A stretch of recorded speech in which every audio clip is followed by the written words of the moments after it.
Pump बोलावलाय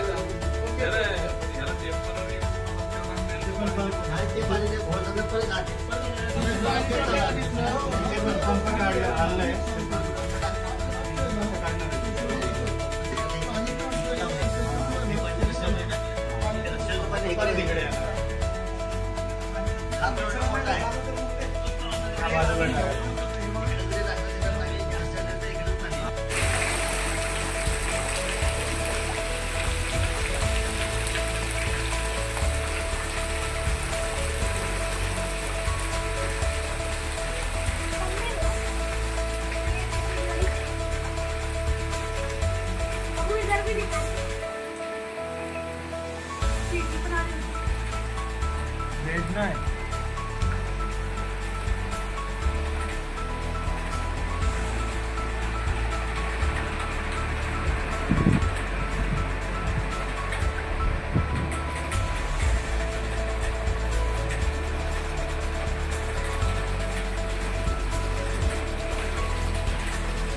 अरे नवाज गिर जाएगा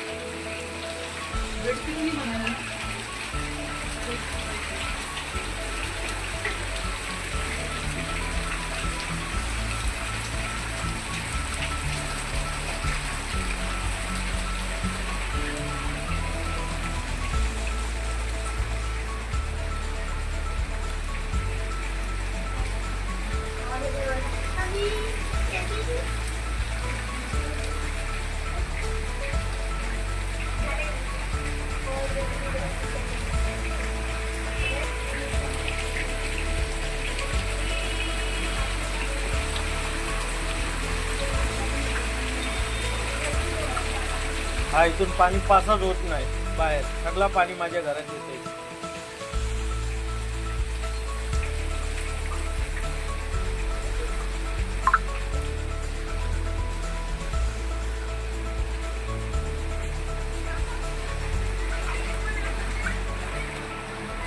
मान्य, परंतु मी पनवेल महानगरपालिकेचे आयुक्त आहे, यांना आपल्या माध्यमातून सांगू इच्छितो. कारण एक महिन्यापूर्वी मी त्यांना जाऊन भेटलो होतो आणि कळंबोली शहराच्या रचनेसंदर्भात त्यांना बोललो होतो. एकतर कळंबोली रस्ते हे वरती घेतलेत, आता त्यांनी भविष्याच्या अंदाजाने वरती घेतलेत तेही मान्य, परंतु रस्त्याबरोबर हे इनलेट जे आहेत ना, पाणी अंडरग्राऊंड जे जातात ना, ज्या ज्या ठिकाणी फ्लो आहेत, आता ह्याच्यात दोन प्रमाणामध्ये पाणी जातं.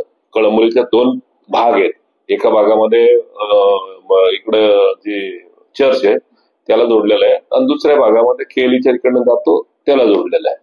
तर हे असताना पाण्याला रस्ते वरती केल्यानंतर पाण्याला जाण्याचे रस्ते आहेत ना ते मोकळे करायला पाहिजे होते, असं आमचं त्यांना म्हणणं होतं. त्यांनी आपण पाहता सकाळ वर्तमानपत्रामध्ये 25 तारखेला बातमी आली होती, एकाही घरामध्ये पाणी जाऊन देणार नाही. आणि कालचं त्याच तिसऱ्या दिवशी उदाहरण आहे, एकही घर शिल्लक राहिलं नव्हतं, त्याच्यामध्ये पाणी गेलं नाही. हे शंका आम्ही त्यांना अगोदरच सांगितल्या होत्या. आणि मान्सून पूर्ण तयारी काय असते, आणि 25 तारखेला त्यांनी सांगितलंय की पावसाळ्यापूर्वी सर्व कामं केली जातील नाले साफसफाईची. आणि 25 तारखेत पाऊस चालू झालाय आणि तुम्ही पावसाळ्यातच बोलताय की नाले पावसाच्या अगोदर नाल्यांची सफाई केली जाईल. म्हणजे हे काय थातूर मात्र उत्तर नाहीये. म्हणजे आयुक्त ज्या प्रमाणात टॅक्स लोकांची जमा करतायत त्या प्रमाणात त्यांचं कामं केली पाहिजेत. आज सांगा की शास्तीच्या माध्यमातून सर्वसामान्य नागरिकांनी शास्ती लेट दिली, त्यांना 24% प्रमाणात त्यांनी इंटरेस्ट लावला, आणि मग हे जे कामं दिले, टेंडर दिले, हे 2-2 वर्ष खोदून ठेवलेत, यांना काय शास्ती लावणार, यांच्यावर काय दंडात्मक कारवाई करणार, ह्या सगळा गलतान कारभार हा प्रशासकीय असल्यामुळं आमच्या राज्याचे नेते आणि माजी मुख्यमंत्री एकनाथ शिंदे साहेब यांच्याकडे नगरविकास खाता आहे, हा सगळा लेखाजोखा हा मी शिंदे साहेबांच्या पर्यंत पोहोचवणार आहे. आणि असे आयुक्त जर काम करत असेल तर नागरिकांच्या समस्या सोडवणार कोण, याचा पाठपुरावा मी या कालखंडामध्ये करणार आहे.